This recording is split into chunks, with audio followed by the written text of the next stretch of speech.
people were injured in the Ukrainian city of Zaporizhia after a Russian drone struck a 9-story residential building. China is to impose up to 19.8% tariffs on pork imports from the EU, slashing its preliminary figure of up to 62%. US President Donald Trump has filed a $10 billion lawsuit against the BBC, accusing the British broadcaster of defamation. US President Donald Trump signed an executive order designating fentanyl as a weapon of mass destruction. Several people were injured in the Ukrainian city of Zaporizhia on Tuesday in a Russian drone strike that hit a 9-story residential building.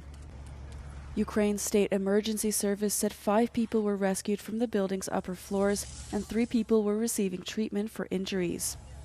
The attack also led to temporary power outages across the region and damaged a commercial facility. Ukraine's Air Force said Russia launched 69 drones into Ukraine overnight, 57 of which were shot down by Ukraine's air defenses. In Odessa, energy workers restored electricity to 330,000 households on Tuesday after Russian strikes targeted energy infrastructure a day earlier. 288,000 families in Odessa are still without electricity as reparations are ongoing. The strikes came after Ukrainian President Volodymyr Zelensky met in Berlin with European leaders and U.S. negotiators for peace talks. He announced that a final peace deal could be presented to the Kremlin within days.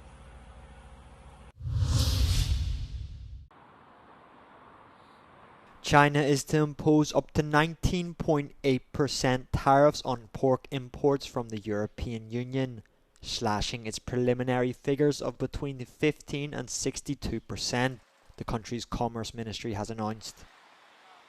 The move follows a lengthy Chinese investigation into imports of pork from the EU, launched in June last year, which concluded that EU products were harming the domestic industry. Spain, the Netherlands and Denmark are set to be the most affected.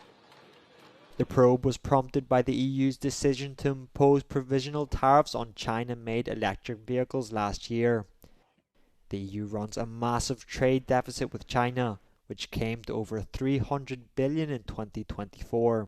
However, the trading bloc is a major exporter of pork and a key supplier of byproducts such as ears, snouts, feet, and other items considered to be delicacies in China.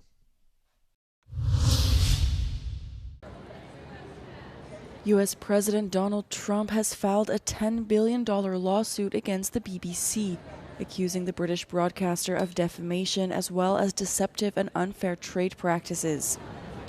It comes after Trump sent a letter last month threatening to sue over the editing over an edition of the BBC's flagship current affairs program Panorama, in which 2 separate parts of a speech he held on January 6, 2021 were spliced together. The lawsuit also accused the episode, which aired days before the 2024 presidential election, of election interference. Yeah, they had me saying things that I never said coming out. I guess they used AI or something. So we'll be bringing that lawsuit. A lot of people are asking, when are you bringing that lawsuit? Even the media can't believe that one. They actually put terrible words in my mouth having to do with January 6th that I didn't say. And the beautiful words that I said. Right? The beautiful words, talking about patriotism and all of the good things that I said. They didn't say that, but they put terrible words. The BBC had apologized last month to Trump over the edit of the speech, but rejected claims it had defamed him. The lawsuit was filed in Florida as deadlines to bring the case in British courts expired more than a year ago. Legal experts have brought up potential challenges to a case in the U.S., given that the documentary was not shown in the country. US President Donald Trump signed an executive order on Monday designating fentanyl as a weapon of mass destruction.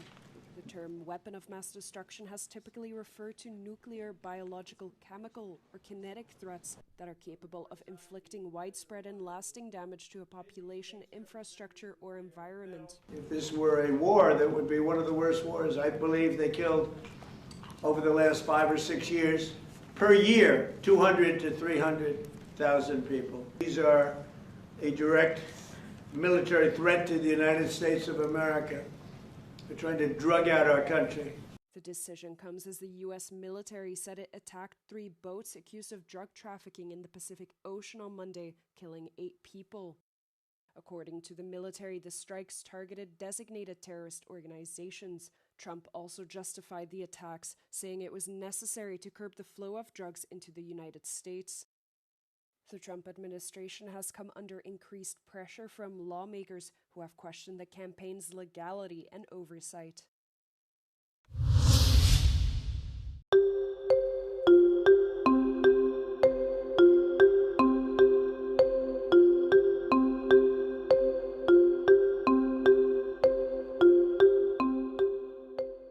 At Diagnostics, we personalize cancer treatment by utilizing the power of AI.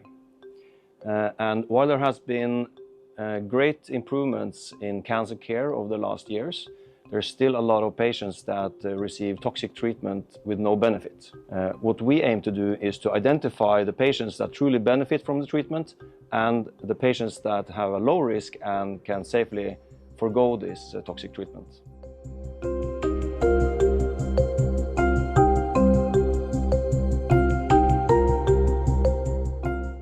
We don't really know what the AI is looking for, but we have then afterwards correlated with pathologist evaluation and seen that it makes sense. It picks up many of the features that pathologists also look at, but it of course also combine this and look at things that pathologists may not know yet.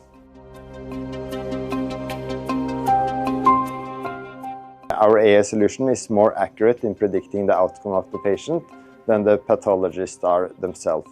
So we can supplement the pathologist evaluation and therefore improve the prediction of outcome and therefore personalize the treatment of the patients.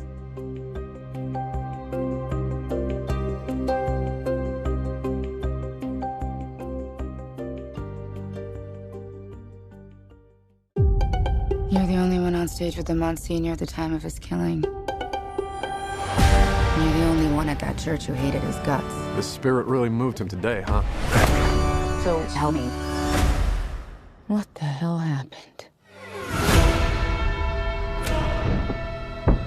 Everyone thinks I did it. I didn't do it. This goes way beyond normal police work. This is something even I have not experienced. I think you're phenomenal in this. Did you know he would be phenomenal all the way along? I hoped. yeah. I prayed. I prayed to God. No, I mean, because Daniel had actually brought Josh to my attention, and then Lucas showed me Challengers, and I was like, oh my God. But then I saw La Chimera, and then I delved into more of his work, and just I knew he was a really special actor, and so I had a suspicion. had a suspicion. Yeah. A perfectly impossible crime. This case is solvable, right? Well, I'm incapable of not solving a crime. Oh, you'll see. It's fun. Yeah, we keep talking about it, but it was like summer camp. Like, it was truly, like, I don't know. It was such a joyous process. Like, to come back to something like that, I think sometimes, I don't know, movies aren't always like this. Correct. So to get to play, like you said, and to bounce off each other, to be excited every morning, like what performances were going to come in by all these people that we're just massive fans of.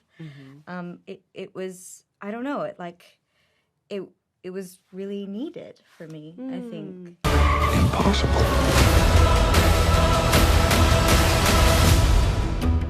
Makes me sick. These kids painting rocket ships all over his sacred resting place.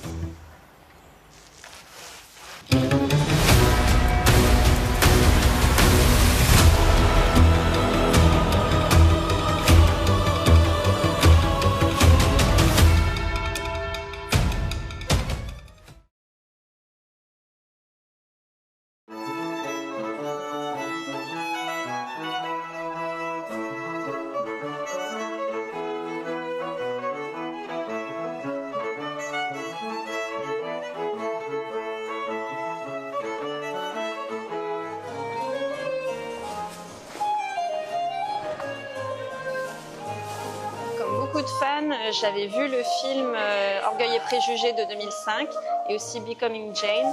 Et j'ai commencé à lire les œuvres de Jane Austen. Et j'aime aussi la période de la Régence en Angleterre. Donc le côté historique et le côté littéraire m'ont intéressée.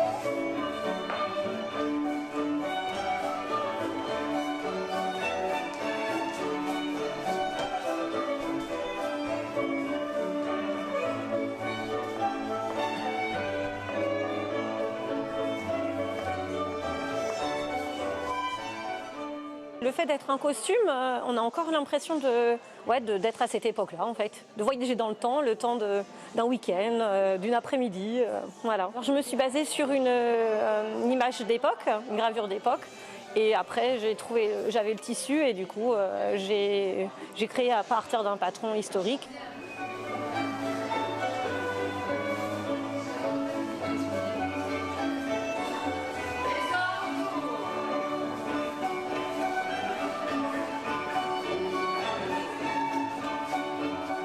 C'est un passage obligé quand on fait partie de la bonne société, on doit savoir danser, mais c'est aussi un fait social, un rituel social.